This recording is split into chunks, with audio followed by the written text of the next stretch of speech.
Well, welcome to the podcast, Dan. Yeah, thanks for having me. No problem. This is awesome. I thought your name looked French, Lamorte, but I've seen enough of your videos now. I know it's not Lamorte. Yeah, it's Lamorte. It gets mispronounced a lot. I guess it go either way. Everyone always tells me it's French. I just say it's Italian, but I look Irish, so it doesn't really matter. What do I know? I don't speak French, and I'm not French, but that was my assumption anyway. Yeah, I think it's fancier if you add the te. Yeah, Lamorte. especially if you really drag Lamorte. They'd be like, this guy doesn't match the New Jersey fresh that I am. No. For sure. Give us your brief bio. Who are you? I am a comedian. I'm 25 years old. I was supposed to be living in Manhattan at this point, but I had to, staying in Jersey now because there's no comedy in the city anymore. Yeah. I was a college baseball player. That was my story. I blew up my arm when I was 19. Yeah. I gained a good ton of weight doing comedy on the road.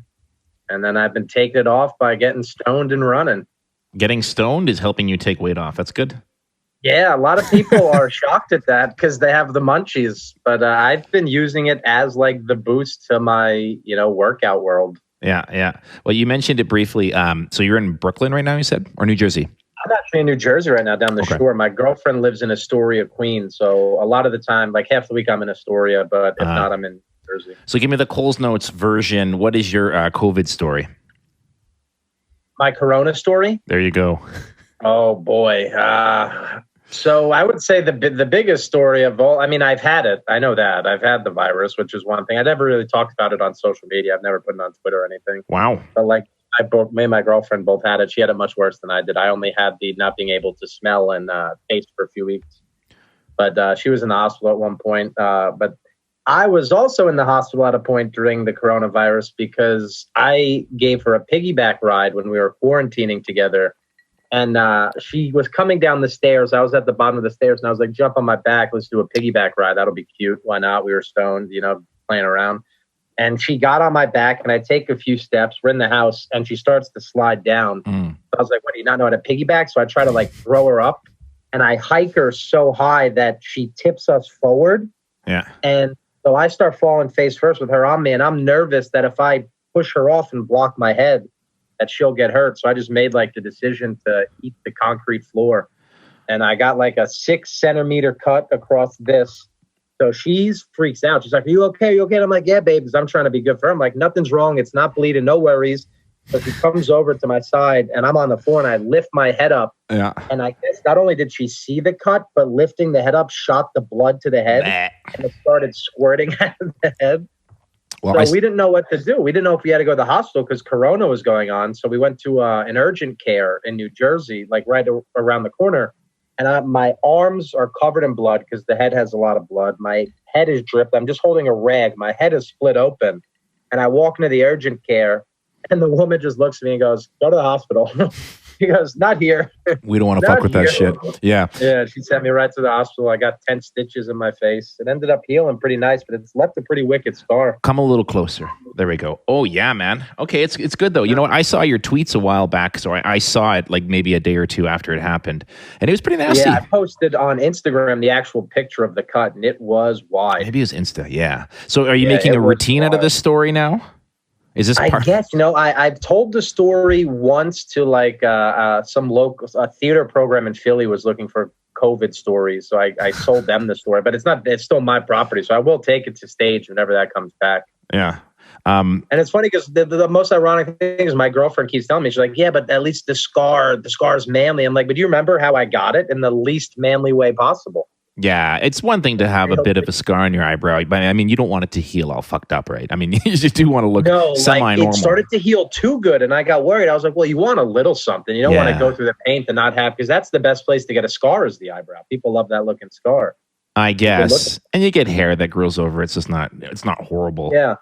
Yeah, I have a scar there. I got a scar here, and I got a scar on the elbow. Those are my big 3. All right, so I read your bio on your Twitter handle and also your website.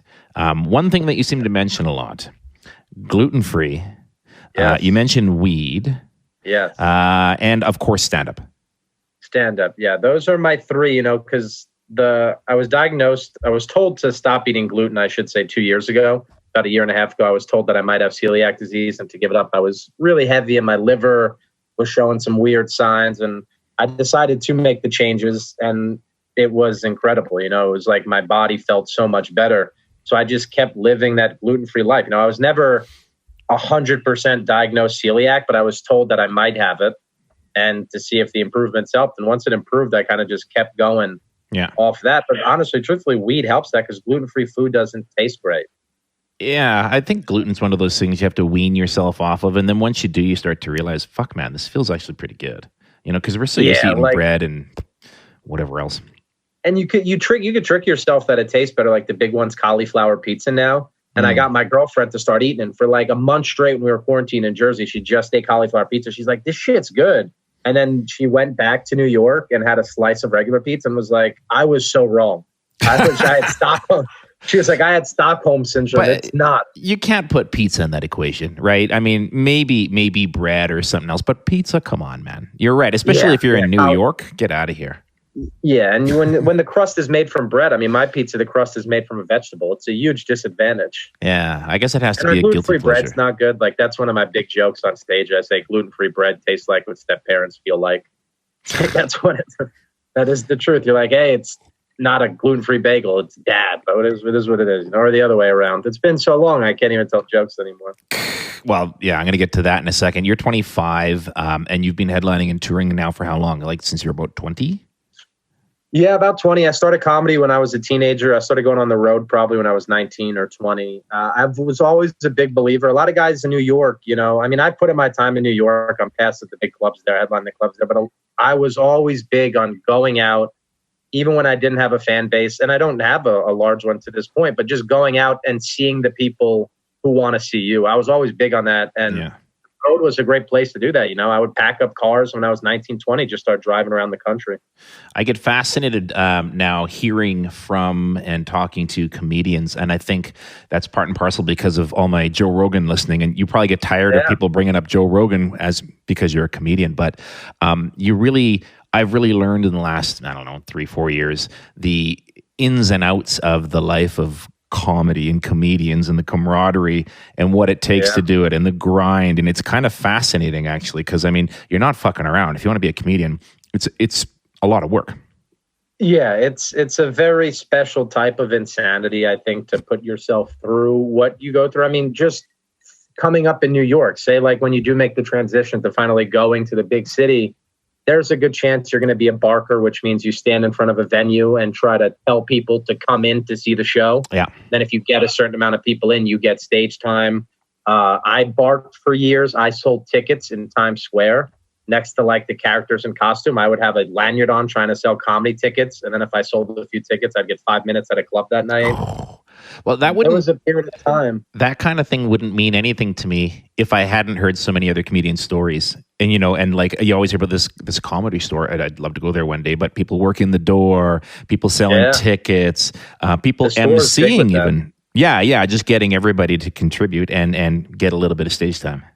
Yeah, it was very interesting to like be. There's good and bad to it because the store is a little bit different. I've never been I've performed at the store. I've never been a part of their actual family, like being a regular there or anything. Yeah. In New York, there's no venues where really comics work at the venue, opposed to like being on the street team. Yeah, but that also there's good and bad. So like good, you learn how to talk to people a little bit more. It helps your crowd work. Yeah, but bad, man, you stand out there and like you'll have like 20 people in a row tell you no. You'll be like, well, am I even a comic? I'm just a guy selling tickets in Times Square. It was the most degrading job I've held in my life by far. And it was tough, though, because I was selling tickets during the day, right?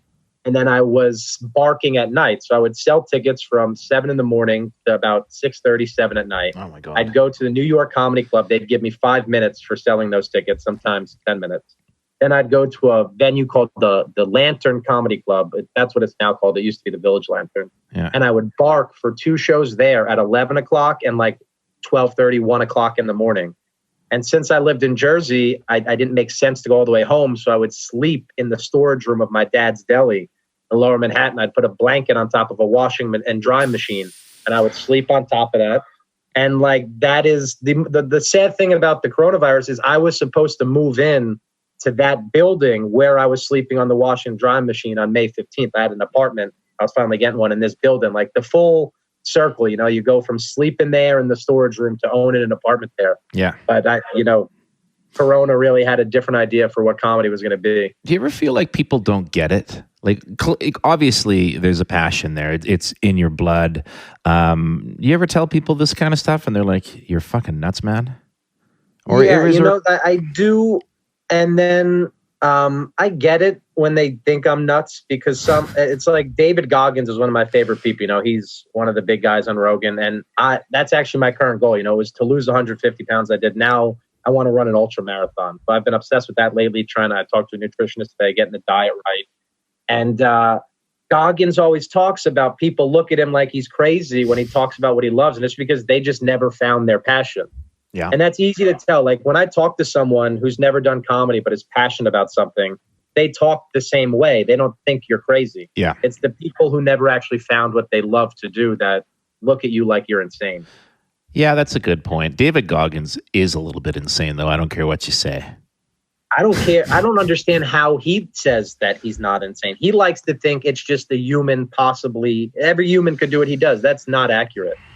Well, I hope the best for you at the ultra marathon. I've been running now for more than 25 years, and no way. 10K is like it's an hour of my time. It's a lot, and I don't even fascinate about marathons. Even there are those who run miles and miles and miles, and I'm just like, I don't get it. To each their own. I think the weed is what helps me with it because in New Jersey we have so many great trails. So I'll wake up, I'll smoke. And then I'll pack another joint and I'll hit the car. I'll smoke in the car over to a trail and I'll run. That's how I started to really lose the weight. It started slow and the weed really helped at first because I didn't have the passion to run. I was fucking 350 pounds. There's not much you're going to want to do at that weight. But, it's slowly and surely now I'll get high and put in 35 miles a week. That's what I'm up to these days. I'm trying to push it to 50 by August. That's the goal. And I think edibles is what's going to take me there. There's only so much joints could do for you when you're running. When I'm starting to put in, hour and a half, 2-hour runs, edibles you need to take them like half hour into the run, 45 minutes into the run, and then they'll kick in for that last bit of the run. You know what? I've experimented with weed and running a few times, smoking it and eating it. And I don't know if I've found the right formula. I think I'm better with eating than smoking. Maybe it's psychological or something. Dry mouth and... Yep, Jolly Ranchers, lifesaver.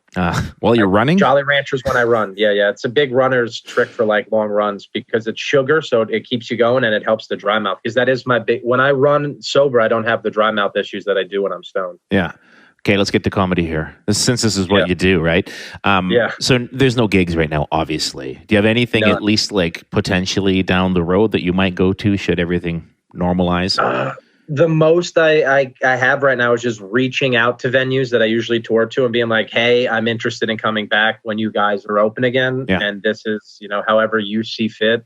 I've reached out to venues, Philly, some venues that I had canceled in Connecticut have reached back out, but right now, literally nothing on the books, which is kind of crazy. There was stuff on the books and to not see it is sad. But today was the first day in New York. They did a drive-in comedy show in Queens. And? I didn't do it. I wasn't booked on it. Disaster? Or was it good? I think it was, the cars were there, but it's not the same feeling. Because the way they're laughing is they're honking the horns. And it's like, I get it. It's the closest thing we have to comedy right now. We have to do whatever we can. But that's not the same as coming back. When you're on stage and you're working with the crowd and their laughter, you get into a vibe. You can't get into a vibe with a horn. Well, I've watched some of that stuff online that they started doing initially. And I've also watched some of the talk shows like Fallon and that sort of thing. And credit to them, because I can only imagine how tough it must be. Yeah. And it's still funny. But you're right, that vibe is just... non-existent. Yeah, what are you going to crowd work? How are you going to crowd work them? Their windows are open. They're listening to the radio. I like to fuck with people in the crowd. I like to point out what's going on. You're not going to have any spilled glasses or there's going to be nothing to work with. It's just going to be people sitting in a car, nothing to riff. Do you smoke weed? I would love to do it. If they asked me to do it tomorrow, I'd say, hell yeah. I would do anything to tell jokes. To get out there. Do you smoke weed when you perform? Yes, that was a new thing, though. That started in October. There's one of the big comedy festivals is called the Big Sky Comedy Festival. It's in Montana. Yeah. They pick like 20 comedians every year to go out there. It's turned into really a great time. It's like a week. You do a lot of activities and shit. But out there, one of the shows, they do the drunk versus sober show. So some comedians go sober, some go up drunk. I was on the drunk team, and I figured, you know what? Let me go up high as well. I'd never done it before. So you're drunk and high. And ever since then, I'm pretty sure I've performed high about 90% of the time. Wow. Okay. Is it like a loss of inhibitions? Is it maybe the ability to think outside of the box a bit? What is it? I don't know what it is, honestly. I was never a guy who had anxiety before I went on stage. Yeah. So it's not that.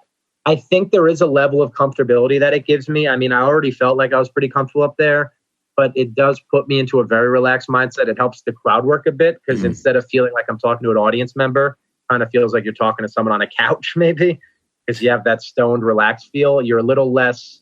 There's a lot of the problems with crowd work is comics will try to work the crowd and they'll get too aggressive. Yeah. And the crowd will not know how to actually go with them. So when you're a little more peaceful and stoned up there, people are like, hey, this guy's jolly. He's sitting down on the stool. It's like he's telling a campfire story.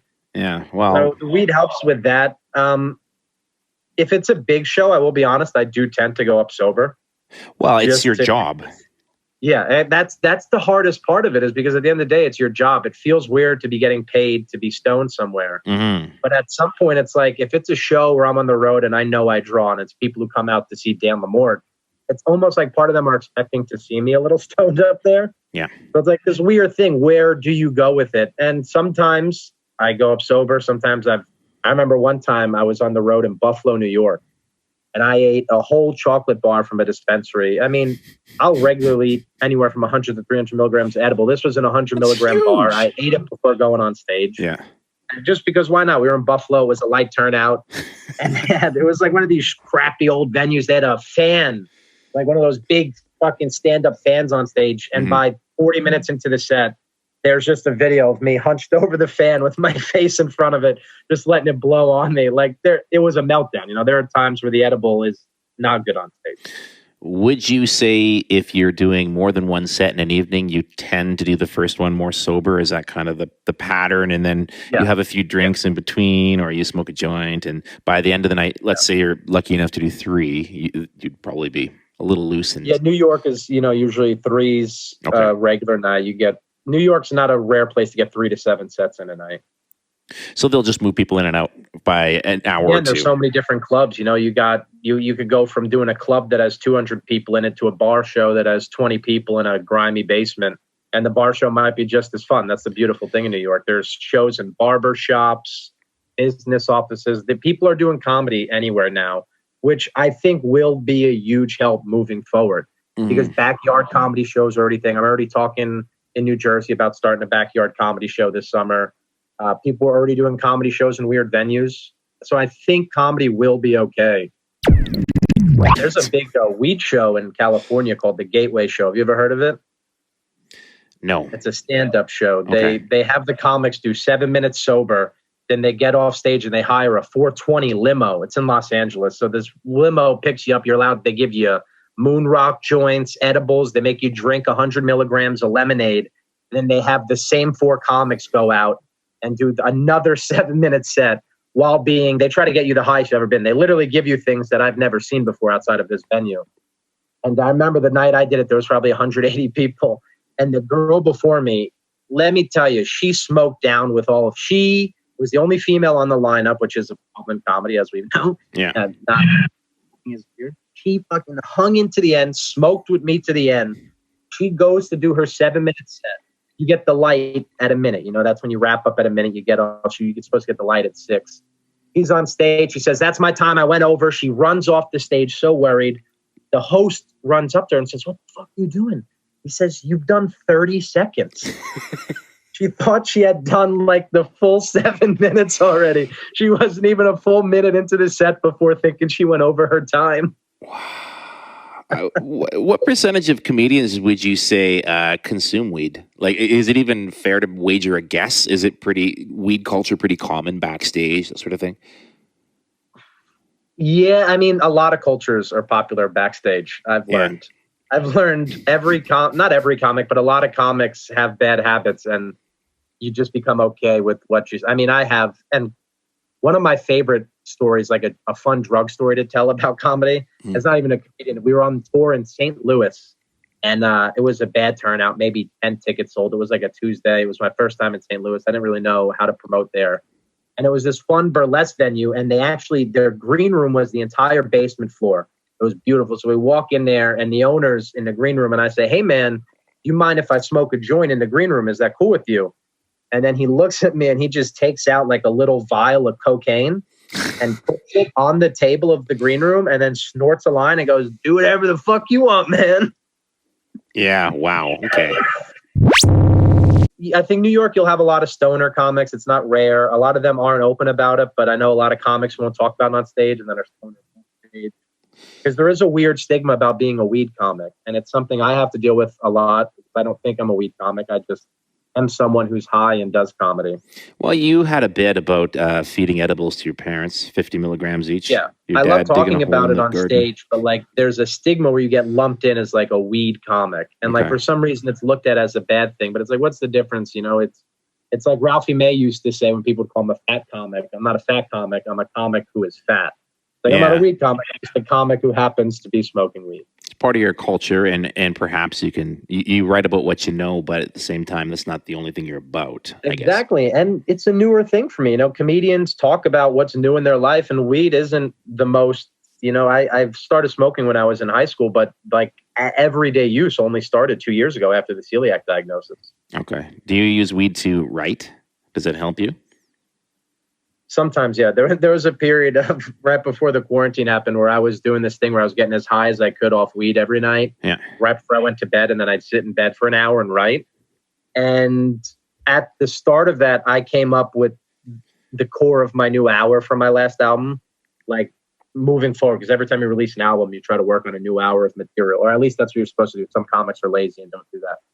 But the core of the new hour I've been working on since that album was developed through that method of late night writing, very stoned. I was weirdly able to access memories, older memories that I hadn't been able to remember for a while, like childhood shit. Yeah. That was very funny that just wasn't there for one reason or another over the past 6 years. It let me dig to some places that I hadn't dug to. And it did help. Yeah, I write sober, and I'm a very big believer in late night stoned writing sessions as well. I think you just need to proofread and edit sober, probably. Make sure that what you're saying makes sense and that it's not actually just a crazy thought. There are some nights I wake up after those stoned writing sessions and you're like, why does it say earwax on this page? What does that mean? And like, what idea was that? You'll never find it. You'll know in that moment you had a good idea. But when you wake up, it's gone. You have 2 albums out. So what exactly do you mean by album? Like, are they like long form podcasts with your routines? Are they videos? So a stand-up album is essentially, you know, you have an audio engineer come into a comedy club one night when you're headlining, and then they just set up microphones in the audience and they mic you.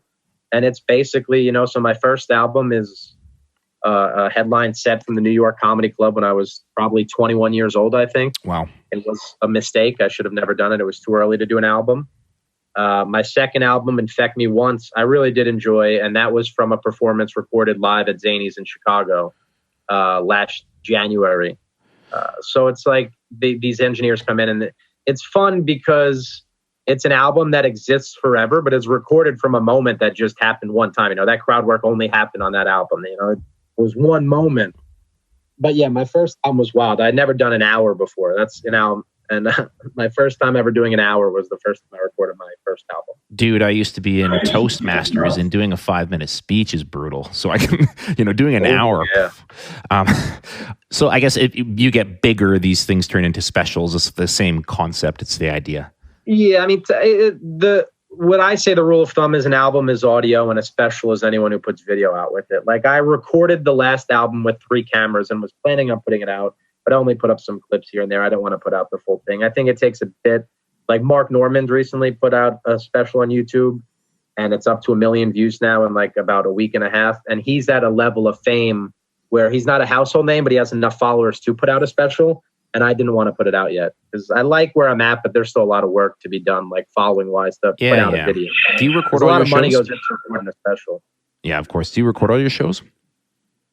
Like for your own purposes? I don't have a camera myself, but I would like try audio? to have cameramen there. Usually audio is all recorded always, yeah. And do you listen back to them and critique that way and get little bits and listen to what people responded so like, for to? instance, when I'm on tour, like not a lot of comedians do tours anymore. Like they'll go on the road, but they'll go every weekend. When I do my tours, you know, I'm one of the last, I go out like a punk rock band. We'll do the The last one was 26 cities, I think, in 30 days. Okay, so I mean, you're hitting it hard. Basically, you're going out on the road. You're hammering it. This was the writing process we were talking about. So I bring 2 comics with me on the road. So when the last one was my friend Michael and Maggie. So what we do is we all record our sets, and then since we go city to city, it's a long drive. So in that car ride, if they wanted to take the option, I would always take the option. We would play our sets out loud for the 3 of us. We'd pull open our notebooks, whoever wasn't driving, and we would help each other with our sets in the car, critiquing, all right, we could add laughs here, we could trim the fat here. I do think that's a great way to do comedy, is to go back and listen, but also I'm, human and lazy. So there are a lot of sets that go unlistened to. Growing up, my dad had Cheech and Chong albums, so I get the concept, and we would listen to them and piss our pants laughing.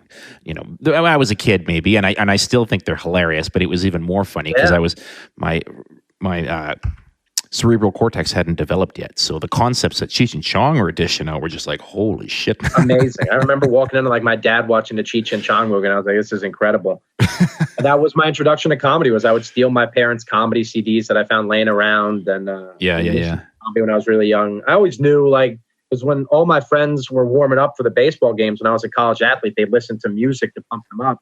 And I'd be the weird pitcher who was listening to Bill Hicks or George Carlin before a game. And people would be like, why are you listening to stand-up? I'd be like, I don't know. Don't you all do that? Yeah. Hey, I found a did, and that's when I realized. I was like, oh.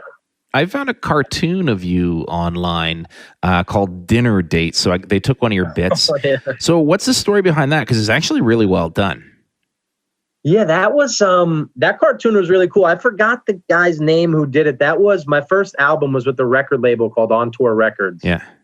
They were based out of Kentucky. They would give albums to comics who were on the road a lot. The opportunity came up to where they wanted to do one with me. So I was like, yeah, let's do it. I was young. It made no sense, but we did it. And when they went to promote the album, when it came out, they had an artist do 2 animated videos for the album. And that was one of them. That was their gift to me for doing the album with them, was they animated a bit for me. Okay. And that was fun. Yeah, that was the Dinner Date. That was one of my earliest jokes where it's clear. That's an early Dan Lamorte joke where it's clearly not drawn from life. It's just an absurd bit about a woman falling off a roof during a dinner top date. It was good. That was the fun of early comedy for me. Was it was very absurd. It wasn't very much based in reality yet. It's got a beginning, middle, and end. It's short and sweet, all the cliches. So it works, right? A little package on its own. Yeah. Yeah. When I tell people who listen to my first album, they're like, how do you feel about it? I'm like, I hate it, for real. I don't like the material. There's a lot of stuff in there that's a little bit hacky because I was young. I didn't know who was doing what. Yeah. But what I tell myself is the setup and the structure of a lot of those jokes in that early album are very good for the shell of how a comedian should be starting. A lot of those jokes have a setup. They have a middle. There's tags. There's good closes. I think I have gone back to the way I wrote that album recently. I found my notes from when I put that album out 4 years ago, and I was writing in a different manner. I was typing things out, and I started to bring that back, all from finding that off the first album again. Oh, cool, man. Well, you've been at this for 6 years. So how do you go about marketing yourself? It must take up a lot of your time. How do you get yourself out there and try to get exposure for your work and for what you do? It does take a lot of time, but what I've done to kind of offset that, and I don't know if you've noticed this, some people notice it on social media, I've done a pretty good job of making my Twitter and Instagram, it's very personal. I try to talk to people as much as possible. I share a lot of personal things, and that makes the promotion of me a little bit easier because it's like, this feels like an extension of me. Mm-hmm. I'm not addicted to it. My phone is off most of the times. It's on Do Not Disturb 24/7.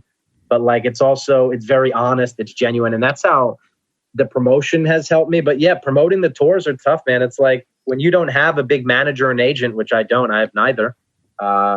It's all on you, from the booking of the tour to the promotion of the tour to getting the artwork ready to getting the ads. And when I'm doing these tours, I'm not doing comedy clubs. I'm doing punk rock music venues. So that means you have no help selling tickets. So every ass in that seat is put in there by you. So it's putting out videos. It's putting out pictures with links to tickets. I mean, it is a full-time job and then some. Like when I go about booking a tour, that's usually about, 3 weeks of office work, about 5 days a week of emails, working contracts. If I have no one doing it for me. And I'm not a smart person and I'm stoned most of the time. So a lot of it gets done the wrong way. Yeah, it is people in comedy You have teams of people, and there are people who do it themselves. And I'm from the later group. I like to do things myself. Well, hopefully you'll graduate at some point and have a team around you doing these things for you. Hopefully, And I'm sure it'll I've had a speed up. manager at points, Yeah. but I've gotten rid of them, All right. This is a tough question for you. Give me a best and worst comedy experience. The best comedy experience I've ever had. I mean, the worst comedy experience I've ever had, so many to think of. I mean, I've been attacked by a heckler before. Oh, I've been wow. attacked on stage a few times. Well, I guess the worst comedy experience I have would be the town I'm from, New Jersey. It's called Manalapan. It's a very small rural town. Well, it used to be. Now it's a little more commercialized. But we have one bar, and they decided to do a comedy show. I'd never performed in my hometown before, and they booked me to headline the show. And a lot of people showed up. It wasn't set up for comedy. It was a loud bar where they didn't tell some of the normal bar patrons there'd be comedy. So no one was listening to the show. The people who were there to listen were in the back because the bar was up at the front. People who didn't want to listen were in the front. It was a whole disaster. The show went poorly. There was a group of 3 large Jersey men heckling the whole time. When you're a headliner, I do feel like it's your job to kind of protect those who went up before you. So I started attacking those guys to open my set because I knew if I didn't handle them, it would be a bad set. If you don't tell the crowd you control them, they could control you. Okay. It's a very slippery slope. And I started attacking the one pack of the leader of the group, and he had this shirt that looked like it was a clown on fire. So I was like, why do you have a shirt that has a clown on fire? And he goes, that's what's his name? Freaking Jerry Garcia from the Grateful Dead. How dare you disrespect him? And I was like, I'm a big Fish fan. I'm a fan of Fish. I was like, so I like the Dead by nature. I was like, yeah, I'm not insulting you. Your shirt looks like a clown is on fire. And then he goes, how dare you insult a local legend? And I know enough to know Garcia was born in San Francisco and we're in Manalapan, New Jersey. I'm like, you dumb fuck. This is Manalapan, New Jersey. And then at that point, a guy was sitting at the front of the bar. He rolls up his pants and he has a Grateful Dead tattoo on his leg. I'm like, is this a bit at this point? So now these 3 guys team up on me. And the main one of the group who I insulted, he rips off the shirt and starts charging at the stage, which in New Jersey, when the shirt gets ripped off, that means they're going to fight you. For some reason, they like to take off the clothes. So luckily, there was a Marine at the bar who I had gone to high school with, and he dove and took out 2 of the guys. And then there's actually, it's old on Twitter. I forgot where it would be, but there's a picture of me holding off a group of 2 guys and throwing a punch at one dude while he's charging at me. And the only reason, that would have been a fun experience, but those 3 guys got kicked out, and then the booker of the show docked me $60 for their tickets being kicked out. He was like, you got those people kicked out, so you lost $6. It's so your I was fault. No security. I had to do my own security, and I got docked today. Yeah. You ever work with or open for anybody where you've been a little bit giddy? Have you had a chance to maybe be in a green room with somebody you're like, I'm going to be you? All of my idols that I grew up who are still alive. Yeah, because I was very lucky. So the biggest comedy club, arguably of all time, is the Comedy Cellar in New York City. It's the mecca of comedy. It's the hardest club to get into. I was very fortunate at a young age. When I was 20, I just turned 22 maybe. I got an audition. You have to be recommended in there. I got the recommendations. I was given the audition. I did well. And they passed me as a regular. I'd only been doing stand-up for about 2 years. I was too new. I wasn't good enough. But they gave me a chance. And I worked there for a year before they ended up stopped using me. And that contributed to a lot of the weight gain and the mental shit. Because that was my pinnacle. And then I lost it. But it was because I got it too quickly. But working at the Cellar, I mean, there were nights I ate dinner with Chris Rock and Louis C.K. I was with Louis the night before the story came out. We sat on the steps of the Cellar talking for 45 minutes. I was wondering why he was being so nice to me. He had never been that nice to me. And then the next day the story came out and I was like, well, that's why he was being nice to me. He needed a friend. But my favorite was I was lucky enough one night at the Cellar to be invited to, there was a year and a half ago, Dave Chappelle did a run of shows at Radio City Music Hall where he did about 18 shows and he sold them all out. And he threw an after party at a club called The Box in the Lower East Side of New York. It's one of the most exclusive clubs in New York. And I was at the Cellar that night, and Chappelle, I didn't know him, but he liked me enough in the moment to invite me to the after party. Wow. And I was 22 at the time. I stayed for maybe an hour and a half. I wasn't drinking at the time. And everything I had saw, it was way too intense for me. But being at that will forever be probably the coolest comedy moment. I remember it so vividly. We're walking up to The Box, which is there's security up the ass out here, celebrities going crazy. And I'm walking up with another comedian, Nathan McIntosh, very funny. We're both we had sets tonight. So I'm in flannel and jeans. He's in jeans. We're supposed to be in tuxedos for this freaking thing. But we walk up to the door. As we're walking up, Questlove from The Roots, the band, he's on Fallon every night, joins us. He says, "What's up, guys? You going in?" He walks in with us. Security looks at us and says, "You guys must be comics. Go in." They stop Questlove. They say, "Sorry, sir. Are you on the list?" And he just looks at them and he goes, "I'm fucking Questlove." Wow. And the woman goes, "I don't see a Quest on the list." And then the guy goes, "He's in The Roots." And they ended up letting him in. Yeah, I was there. There was like naked people hanging from chandeliers and a bear dancing on stage, and people were naked with them. It was really one of the most insane experiences of my life. Well, at some point in your career, you'll be throwing these parties yourself for other new comedians and bringing them in. It would be great. He gave a speech during it, and it was movement. It was like Rocky doing a speech in fucking the boxing ring. That's what it felt like. He was up there with the mic in his hand doing a speech about how important comedy was. You're like, this is why this guy is he's our hero. And it was so weird to be part of this moment where there were no video cameras, that no one knows this party existed, but to be in that night, that was the first night where I was like, I'm a comic, you know. Ari Shaffir was standing next to me, and I was like, we were in the non-famous section, and Ari Shaffir was next to me. I was like, this is crazy that even Ari's back here, and there's a whole level of famous people up there. Wow. Yeah, I mean, Ari has done well because of his association. I mean, he's a funny guy anyway, but his association with Joe Rogan has definitely put his name on the map. He gets himself in trouble sometimes, though. Yeah. I think Mark Normand has one of the great roast jokes where he says, Ari Shaffir is a lot like organic protein powder. He's hard to stomach, and the only reason we've heard of him is because of Joe Rogan. It would make me laugh. It's a little harsh, though. Dave Chappelle would be on... They're buddies, so. I know. Dave Chappelle would definitely be on the top of my list, probably, too. At this point in history, he seems to be just, the top of the top. Another cool comedy story to share at the Comedy Cellar was a Chappelle story. He drops in. He's notorious for doing like 2 to 3 hour sets. Like, you don't go up after Chappelle goes up. I'm working Thanksgiving at the Cellar. They do 3 shows. It's not known as the best day to work, but it's the Cellar, so it's still packed. I do the first show, it goes well. I'm not on this. I'm on 3 of the 4 shows. I'm not on the second one, so I wait. My buddy Seaton is hosting it, and he gets the light at like 10 minutes, which means someone is dropping in. He's supposed to do a longer set. And Chappelle walks down the stairs, and he goes up first on the show, which is rare because there's no one else after Chappelle usually.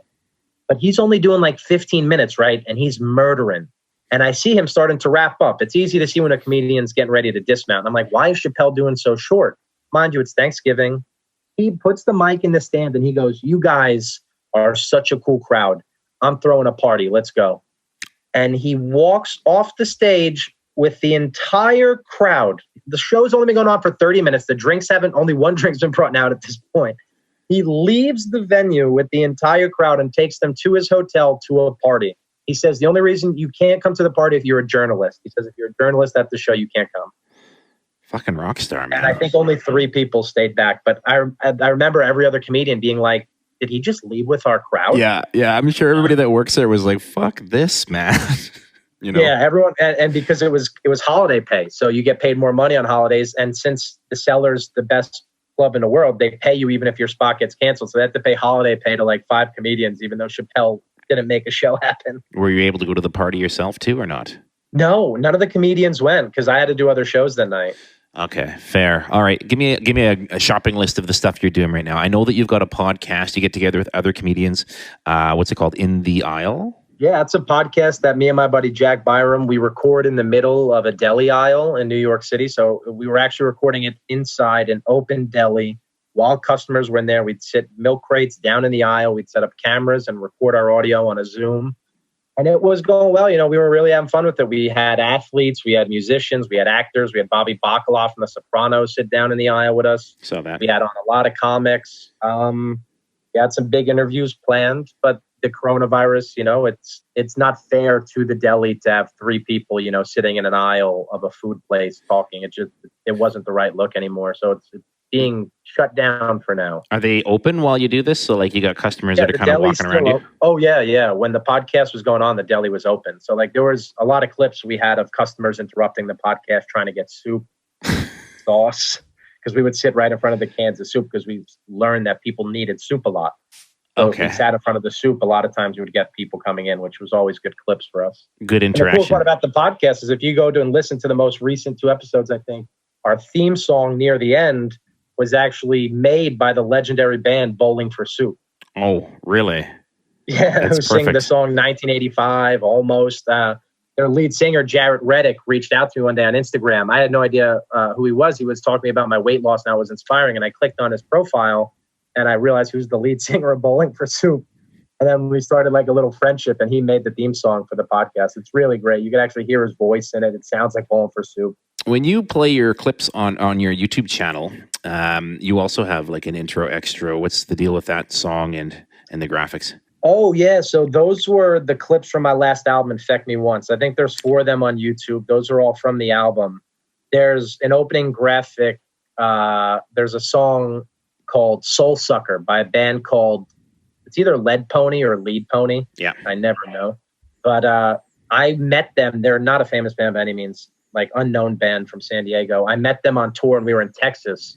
Both our shows undersold, so we combined shows to do a stand-up and music show. I never met them before. So we met these guys. It was actually 2 girls and 2 guys on tour in Texas, and they were such a fun band. We hung out that night.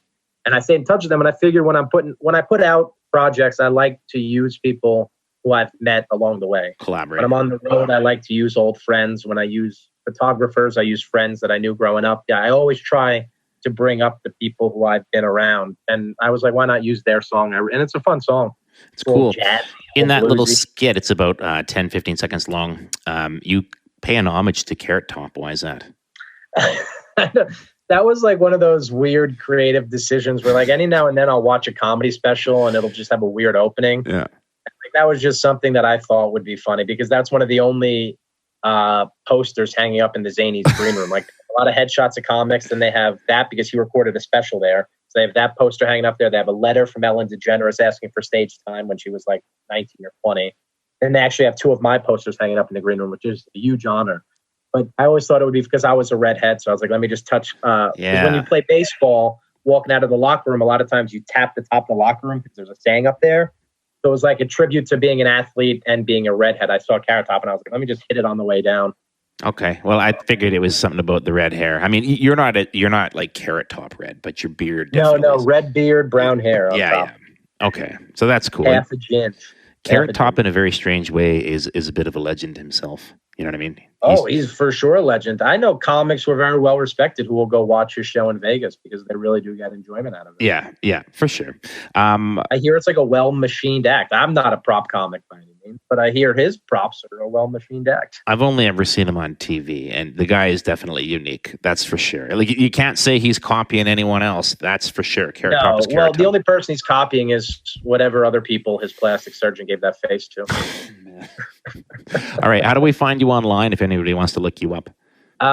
Twitter, Instagram at Dan Lamorte, website danlamorte.com. That's about it. Those are my big ones. I'm a very active person on there. I love talking to people, bullshitting, putting jokes up all the time. Okay. And try to make it fun, You ever worked in Canada? I did an old club called Laugh Lines, which was in New Westminster, British Columbia. I know. I've been there. Definitely been there. When did you go there? There's a hotel that's haunted. I went there when it was still Laugh Lines. It's no longer Laugh Lines. They were sold to a house of comedy. So I haven't been there in 2 years, maybe 3 years even. Okay. But yeah, I fucking loved it, man. I was there in the winter, so it was a bit cold, but I really enjoyed New Westminster. It threw me off how many different languages were on all the Gatorade bottles there and shit. You guys said like, was it French, maybe Asian? I don't know what was on there. Yeah, I know. We're bilingual for English, French. So. I loved it. My hotel was haunted. There was only like 18 rooms in it. It wasn't even like a hotel key card. It was an actual brass key. Old it school. Was fun, man. And those shows were really fun. Those crowds were great. Every show was sold out. It was a good time. I wish that venue didn't close. I would have went back there. It was so much fun. Yeah. Well, New West is a cool place, Greater Vancouver area. So I got to be honest. I have a lot of Canada in me. Not really, but I'm a huge fan of the Tragically Hip, and not many Americans say that. No, and I'm Canadian, and I tolerate them, but most of my friends worship them. Yeah, I mean, Michael, but the kid who opens for me on tour, is Canadian, and he played the song Bob Cajun for me, and ever since then, I fell in love with that band. And I watched the documentary, long time running. I'm a fan, baby. Send me to Canada. They're good. I'm actually thinking about doing like a drug trip, kind of when things open back up, like a drug writing trip through Bob Cajun, like getting like an Airbnb by myself, doing a little vision quest out there, trying to see if I could find some gold in comedy. Yeah, there you go. No, thanks for doing this, man. I appreciate it. Of course, man. Thanks for having me. By the way, where are you sitting right now? It's all red behind you. I'm sitting in my living room. Nice. My TV room, if you will. Good choice of colors. Yeah, well, my face usually blends into the red. I'm glad it didn't this time. All right, man. Thank you very much. Thanks for having me. This was a good time. No problem. Thank you, brother.